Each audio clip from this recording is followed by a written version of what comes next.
Hay también factores personales, de lo que uno le gusta o lo que no le gusta, o lo que uno es capaz de cocinar o no. Es decir, que cuando hablamos de dieta realmente no solo hablamos de lo que comemos, también hablamos de todas esas cosas que hay alrededor de la comida y que pueden afectar también la salud mental. Por ejemplo, un caso muy claro es las personas que viven solas comen diferente a las personas que viven en familia. A lo mejor cocinan menos, a lo mejor comen más fuera. Es decir, simplemente el hecho de con quién vives puede cambiar la dieta que tú usas, ¿no? Es decir, que cuando hablamos de los efectos de la dieta en salud mental, tenemos que considerar todos estos factores añadidos a la dieta. También me gustaría mencionar que ahora se está haciendo mucha investigación sobre la conexión del intestino con el cerebro. Entonces, esto todavía no tenemos muchos datos objetivos porque es un área de investigación que se está expandiendo ahora, pero nosotros en el intestino, todos los humanos, tenemos lo que llamamos la flora bacteriana, ahora se llama microbioma, ¿no? Sería como el término más técnico. Esos son un conjunto de bacterias que nos ayudan con la digestión y que tenemos una relación con la mayoría de ellas simbióticas, es decir, ellas nos producen algunas vitaminas y nosotros pues les dejamos que se alojen ahí de forma segura en el intestino.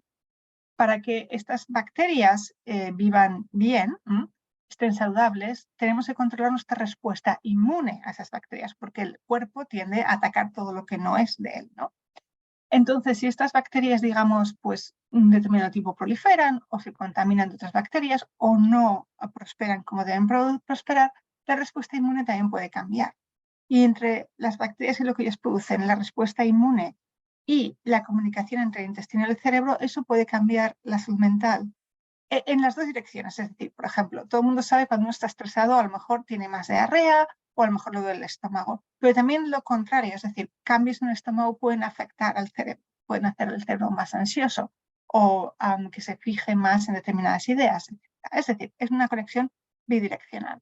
Entonces, de esto todavía no sabemos mucho, pero sí que sabemos que este problema existe, o sea, que esta conexión no problema, que esta conexión existe y que está relacionada con la flora intestinal y también con el sistema inmunitario.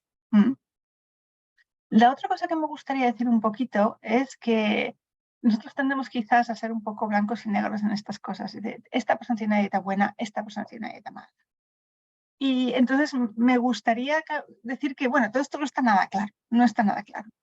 Por ejemplo, por poner un ejemplo, la dieta tradicional en Japón es una dieta que está muy alta en sales, sin embargo tiene un nivel muy bajo de hipertensión. ¿Por qué? Porque las cantidades que ellos toman son pequeñas. Es decir, que la dieta en sí no es la única razón por la que esta cultura es más saludable al respecto, sino que lo que ocurre es que sus porciones son pequeñas. Es decir, que hay muchos factores interviniendo en esto. Y lo que puede ser una buena dieta para una persona puede ser una mala dieta para otra persona. También depende de las características físicas. Por ejemplo, hay personas que pueden tolerar más dulces y hay personas que no pueden tolerar dulces de ninguna manera. Tienen más sensibilidad. Y sabe qué, doctora, antes no nos vamos a meter en temas de nutrición, por supuesto, pero está de acuerdo que de pronto se ponen de moda, por así decirlo, dietas, y todos pensamos que nos puede aplicar a todos por igual, y esto es un grave error, adoptar alguna dieta que la amiga le dijo o que alguien le recomendó, porque ponemos en peligro nuestra salud. Para eso siempre hay que acudir con los especialistas para que nos hagan un plan alimenticio y ver qué le checa a cada persona de acuerdo con su peso, con su edad y con su ritmo de vida. Y con las calorías que necesita cada día. Entonces eso es muy importante, pero no solo eso, hay como unas pautas generales. Estas dietas que solo son dietas de una cosa. En España hubo un momento que todo el mundo hablaba de la dieta de la alcachofa, ¿no? O sea, solo puedes comer alcachofas. Esto normalmente no sirve para nada. Si queremos cambios en la dieta, hacernos más saludables, tienen que ser cambios sostenibles. No puedes comer solo fruta, no puedes comer solo alcachofas todo el día, ¿no? O las detoxificaciones que hace la gente, ¿no? Estoy en detox, entonces solo tomo zumos esta semana. Esto tiene un valor muy pequeño en la salud mental. Y Sin embargo, sí que... sobre todo, doctora, porque casi siempre hacemos este tipo de dietas por un corto tiempo y que terminan siendo, pues, vaya, no somos regulares en nuestro cambio de alimentación. Y entonces, si tenemos la fiesta y tenemos que caber en el vestido o en el traje, hacemos una dieta. Si tenemos que ir a algún evento especial, hacemos una dieta. Pero resulta que no estamos haciendo nada a largo plazo, afectando nuestro organismo con esto sube y baja y con este cambio de alimentación temporal. Efectivamente, entonces hay que hacer cambios sostenidos hacia una dieta más saludable. Por ejemplo, cosas que sí que sabemos, alimentos frescos, utilizar alimentos frescos vegetales, cocinar, muy importante.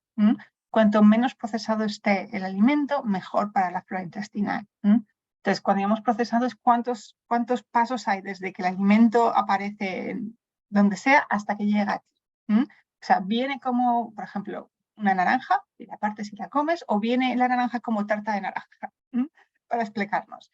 Y cuantos menos cosas añadidas tenga menos azúcares añadidos, menos suplementos añadidos que se utilizan en las comidas procesadas para hacerlas más agradables, pero que no ayudan a una dieta sana. Entonces, los vegetales, cuanto más frescos mejor, la carne, cuanto más fresco mejor, lo mismo con el pescado, por supuesto. Entonces, evitar cosas que están procesadas o muy procesadas durante el tiempo. Eso es muy, muy importante. Pero también hay que tener en cuenta que hay que tener variedad. Entonces, estas dietas que son muy excluyentes, hay que tener cuidado porque a veces se dejan cosas que pueden ser muy importantes. Por ejemplo, los alimentos fermentados, que es algo que está tan ingrenado en nuestra dieta que no pensamos que son alimentos fermentados. Típico el yogur, algunos tipos de quesos, pastas hechas de soja, el miso, que comen mucho los asiáticos. Todos esos son alimentos fermentados con bacterias y esa fermentación produce sustancias que son buenas para nosotros y que a veces nuestro organismo naturalmente no podría producir. De eso también hay que tener en cuenta no excluir de la dieta porque no nos gusta o porque nos han dicho que es malo estos alimentos fermentados que ya están incluidos en nuestro metabolismo, digamos. Los ácidos grasos poliinsaturados, que esos son lo que muchas veces llamamos omega 3, que aparecen en pescados y aparecen también en algunos tipos de nueces, en las semillas de algunas plantas, por ejemplo, semillas de calabaza. Todo esto son sustancias que necesitamos realmente muy poquito, pero que necesitamos del ambiente. También algunas especies pueden ayudar en esto y yo ahí tengo que hablar un poco del ajo, ¿no? Que es una sustancia que necesitamos mucho en algunas culturas, que puede ser que a muchas personas puede no ser agradable, pero que contiene muchos oligoelementos que son buenos para la circulación y para otras cosas. Y que finalmente lo que usted nos está diciendo a grandes rasgos es regresar a lo más natural que podamos consumir todos los días y dejar a un lado lo más procesado o lo más azucarado. Justo hace un momento platicábamos aquí del consumo de agua que tenemos que hacer al día, no incluyendo juguitos, no incluyendo refrescos, porque también le estamos ingiriendo azúcar a nuestra dieta diaria, que por ahí ya también es otro tipo de alimentación. Toda la cantidad de azúcar que consumimos al día. Usted estará de acuerdo que el platón de yogur, aparte le agregamos la miel, la granola, la frutita y hacemos una bomba de azúcar en el desayuno, más el juguito que muchos acostumbran, más el pancito con alguna mermelada. Y entonces pensamos que ya estamos bien nutridos durante el día y lo único que estamos haciendo es agregar una cantidad de azúcar que al final nos puede traer otra enfermedad a largo plazo. Entonces hay que tener en cuenta que hay que intentar balancear los distintos grupos alimenticios. Entonces nosotros los humanos tendemos a consumir más hidratos de carbono, es nuestra tendencia natural, pero hay que intentar balancearlo con proteínas, con grasas, de forma balanceada. En el desayuno, específicamente en nuestras culturas, tienden a ser hidratos de carbono cuando probablemente el desayuno más natural sería comer lo que queda de la cena. Pero en realidad esto también, como hemos dicho, la dieta tiene muchos factores culturales o sociales, ¿no? Entonces no podemos evitar eso. También me gustaría decir que sí que hay una relación entre el déficit de algunas sustancias y la salud mental. Yo esto lo he visto muy poco porque siempre he trabajado en países muy desarrollados. Entonces, las deficiencias nutricionales que llevan a un problema de salud mental son muy raras en países desarrollados donde hay acceso a la comida. De hecho, he visto una vez una deficiencia de B12 que llevó a una psicosis y después existen enfermedades clásicas como la pellagra, que es una deficiencia de niacina, de B3. Pero estas enfermedades son muy raras hoy en día. Entonces, cuando la gente dice te faltan vitaminas, bueno, vamos a ver. Doctora Blanca, punto. ¿Qué le parece si con este tema nos hacemos una pausa y regresamos? Sí. Estamos con la doctora Blanca Bolea. Y ya no pensaba en mis hijos para que no me Muy buenos días. que había tomado. En Alcohólicos Muy buenos días. he ganado muchas cosas, sobre todo la ¿Cómo está usted? La dignidad que yo la tenía. Dígame. El amor de mis hijos. Dígame, don Simón, ¿tiene alguna pregunta para la doctora? Alcohólicos ¿Tiene alguna pregunta para la doctora? búsquelos en la guía de teléfonos en su periódico local o en línea en aa.org. Mi esposa y yo llevamos muchos años pagando la hipoteca de nuestra vivienda. Wow. Y ahora que ha llegado el momento de venderla, nos preocupa Sí. hipotecarnos y poner en riesgo nuestro futuro Sí, financiero. claro. Tienes razón. Comprar, vender o rentar una propiedad implica mucho más de lo que imaginas. Escucha Academia Inmobiliaria, el programa de Jorge Ortiz, donde encontrarás la información y las respuestas que necesitas para salir exitoso en tan importante decisión. Academia Inmobiliaria con Jorge Claro. Ortiz, todos los jueves a las 3 de la tarde y en su repetición los sábados también a las 3 de la tarde por CHHA 1610. Claro que sí. Visita jorgeortiz.ca. Hispanic Canadian Arts and Cultural Association presenta Sí es. Buenas tardes, Canadá. Un espacio que te acerca al talento hispano en nuestro país. Música, danza, canto, teatro, eventos Sí. musicales, festivales. Claro que sí, ahorita lo comento. Muchísimas gracias. Claro que sí, don Simón. Gracias por compartir su experiencia. Y síguenos en vivo a través de Facebook en Hispanic Canadian Arts. Buenas tardes, Canadá. CHHA 1610 AM, la voz de la comunidad. Hoy en Toronto tiene la línea abierta. Llámanos 416-785-0680. Estamos de regreso ya a través de CHHA 1610 AM, la voz de la comunidad. Esta entrevista, si usted no la pudo ver, no la pudo escuchar, la puede ver más tarde en nuestro canal de YouTube para que usted ahí esté al pendiente. Y es que hoy la doctora Blanca Bolea nos habla sobre la alimentación y la salud mental. Doctora, ¿puede la falta de algunos nutrientes causar enfermedades mentales?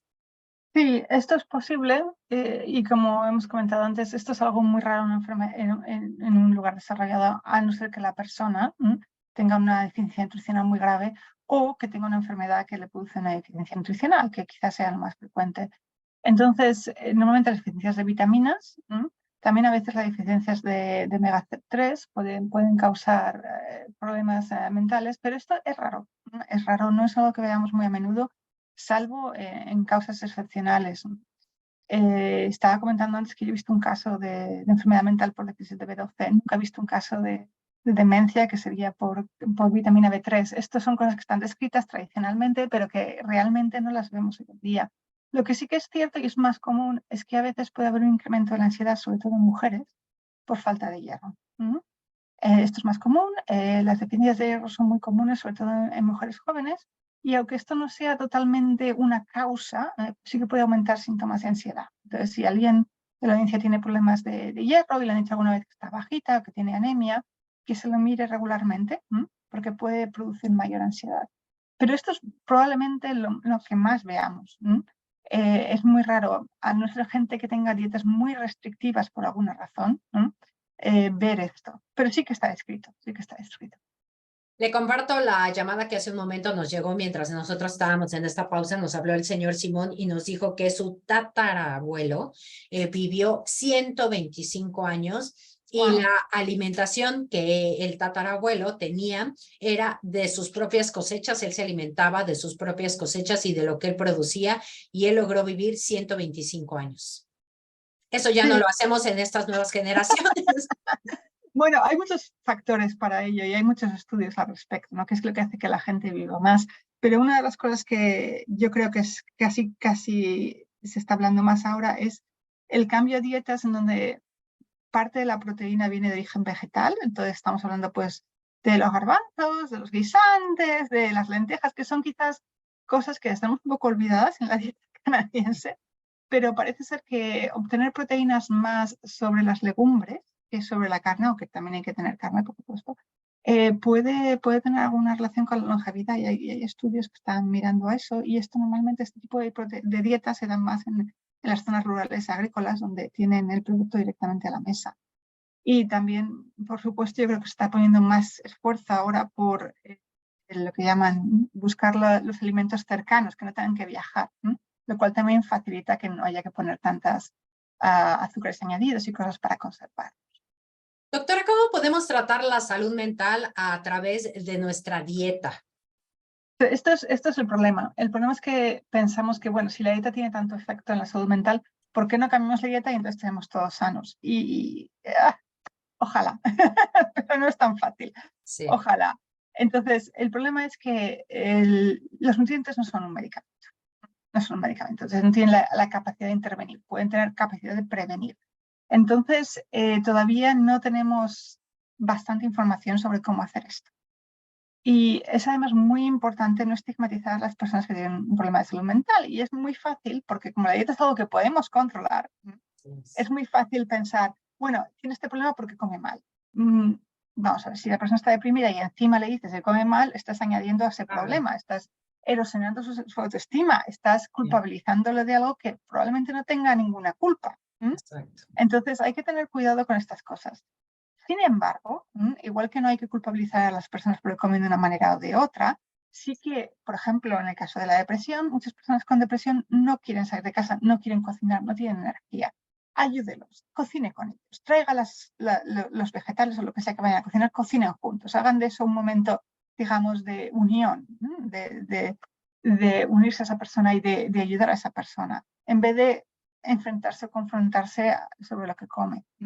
También es verdad que en muchos casos, en general en la depresión ocurre falta de apetito, pero también puede ocurrir lo contrario, puede el apetito aumentar. Esa persona puede encontrarse que no se encuentra con el cuerpo que ya desea. Es decir, que hay que tener cuidado alrededor de estas cosas, siempre no estigmatizando, siempre ayudando a la autoestima y ante la duda, ayuda pragmática. No tienes apetito, no te apetece comer, voy a ir y vamos a cocinar juntos algo pequeño que tú puedas comer. Entonces, siempre ayudar de forma positiva y eficaz. Pero, ¿qué alimentos deberíamos de tener muy claro que no nos ayudan en nuestra salud mental? Y más cuando usted nos está diciendo, estamos en un estado depresivo donde tal vez caemos en uno de los dos polos. O comemos mucho o de plano no queremos alimentos. Pero a veces nuestra alimentación es o lo dulce. Muchas personas cuando están con esa ansiedad, con esa depresión, los chocolates, los dulces o las papitas, cosas que definitivamente no suman ni a nuestra alimentación ni a nuestra salud mental. ¿Qué es lo que de plano debemos de ir desechando si nosotros nos encontramos en estos casos en este momento? Bueno, evitar los alimentos procesados, evitar los alimentos con gran cantidad de azúcar o con gran cantidad de sustancias añadidas, los alimentos que duran mucho tiempo, cuidado, las conservas, cosas que duran muchísimo tiempo, normalmente tienen también mucha sal, tienen también muchas sustancias para preservarlos. Entonces, hay que tener cuidado con eso. Hay que tener cuidado con eso. También hay que cuidar los otros aspectos de la dieta. Comer en comunidad es importante. Comer en comunidad es importante.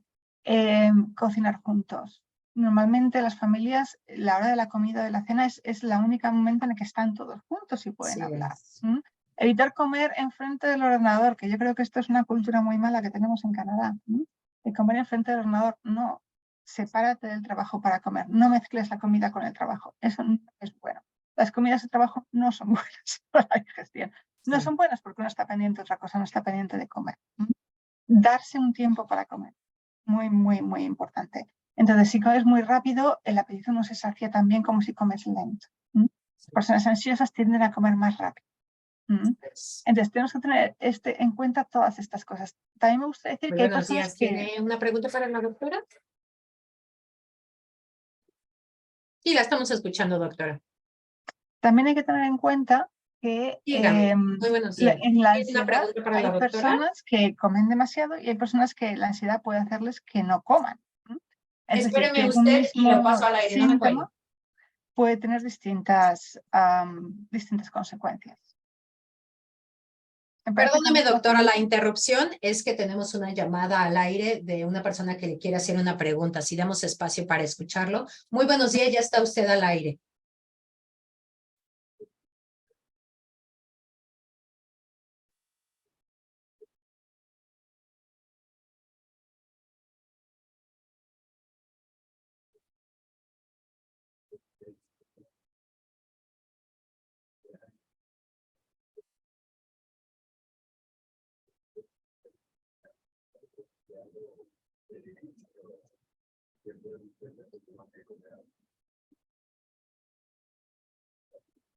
Muchísimas gracias para usted que nos está escuchando y aquí damos paso a la doctora.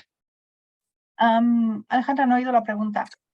El radio escucha que nos habla por teléfono nos dice que cómo le podemos hacer aquí en Canadá si todo es procesado y se tienen que alimentar de alguna forma, pero todo lo que ellos consumen ya está procesado, es una comida rápida, y entonces, ¿cómo se pueden alimentar ellos? Pues este es un problema, claro. Como hemos hablado, la dieta viene con un montón de cosas culturales. La cultura aquí es diferente de muchos otros países. Entonces, yo lo que empezaría en estos casos es, dentro de los procesamientos, buscar lo menos procesado. Es decir, por ejemplo, si una ensalada está cortada, eso es muy poco procesamiento respecto a una ensalada que está completamente en una lata, ¿no? Entonces, eso hay que tenerlo en cuenta. Lo segundo es crear una cultura donde sea que el trabajo viva en la que las personas puedan cocinar. Si, por ejemplo, vives en un sitio donde la comida depende de una cantina o de un sitio donde, por ejemplo, mucha gente que trabaja en minería, ellos reciben la comida, no tienen ninguna opción, ¿no? Hablar un poco con las personas que hacen esa comida, que haya menús que sean compartidos y que las personas que tienen que comer también pongan su opinión sobre el menú. A veces también ayuda que las personas que comen en esa cantina sean parte de los que también procesan la comida, de forma que sabes lo que estás comiendo en forma de un turno. Esto se hace mucho con los niños. Por ejemplo, un ejemplo es que en Japón los niños en las escuelas, ellos no reciben la comida de fuera, no la cocinan, pero la sirven. Es decir, los niños se sirven a los otros, con lo cual saben, este niño necesita más, este niño necesita menos. Aprenden a llevar las porciones. Es decir, introducirse en eso. Es posible comprar vegetales y alimentos frescos en Canadá y hacerlos uno. Y también pensar un poco en que a veces uno tiende, sobre todo cuando trabaja, uno tiende a comer la comida que le dan en el trabajo. A lo mejor es mejor traerte tu pequeña cosita de casa preparada el día de antes y te preparas a tu gusto y sabes las porciones y sabes lo que vas a comer. A veces las comidas industriales son muy difíciles que tengan pocos preservativos o pocos conservantes porque, por supuesto, se hacen para mucha gente y se mueven de un sitio a otro. Entonces, tratar de evitar esas situaciones en la medida en la que se pueda es importante. Invertir en comida, desgraciadamente, los alimentos frescos son más caros que los alimentos procesados. Entonces, hay que también tenerlo en cuenta. Y yo recomendaría hacer pequeños cambios. Por ejemplo, los postres. Los postres normalmente tienen gran cantidad de azúcar añadido. Evitar eso, sustituirlos por una fruta o simplemente no tomar postre un día o dos a la semana y después construir sobre eso. Y que finalmente son cambios que, como ya bien nos ha estado diciendo, son paulatinos, son poco a poco, porque de pronto nosotros al otro día decimos, no más tortillas, que es lo que se consume mucho en nuestros países latinoamericanos, o los postres, o el café, o el pan, y a la semana desistimos porque ya no podemos más sin estos alimentos. Si poco a poco lo vamos haciendo, seguramente nuestro cuerpo lo va a ir resintiendo de una manera tan agresiva y usted se va a poder sumar a una mejor alimentación y más saludable. Efectivamente, entonces cambios progresivos son importantes. Entender que la dieta no es solo lo que comes, es también las circunstancias en las que se comen. Intentar cambiar las circunstancias de una forma más sana. Todo eso es parte de esta relación entre el intestino y el cerebro, mediante el sistema inmune y la flora intestinal, que puede hacer que cambie nuestra salud mental. Pero fundamental en todo momento pensar que no solo es lo que comemos, sino las circunstancias alrededor de lo que comemos. En nuestros países, usted sabe que la comida es todo un festín y entre más comida tengamos a la mano, esto es parte de nuestras culturas. Debemos empezar hasta incluso hay muchos estudios donde dicen que nuestra mano, el tamaño de nuestra mano es dependiendo la porción que nosotros debemos de consumir todos los días de carne o de pescado, de estas sobre todo de carnes. Así que usted vaya reduciendo seguramente sus cantidades de lo que consume y seguramente su alimentación estará más balanceada, que eso es parte de los pequeños cambios que podemos ir haciendo, doctora. También otra cosa que hay que tener en cuenta es que en distintos países se cultivan distintos vegetales. Entonces aquí tenemos muy buenas calabazas y tenemos otros tipos de vegetales más de invierno que sí que son del país y por lo tanto son más fáciles de obtener. Entonces, a veces hay que hacer esas adaptaciones.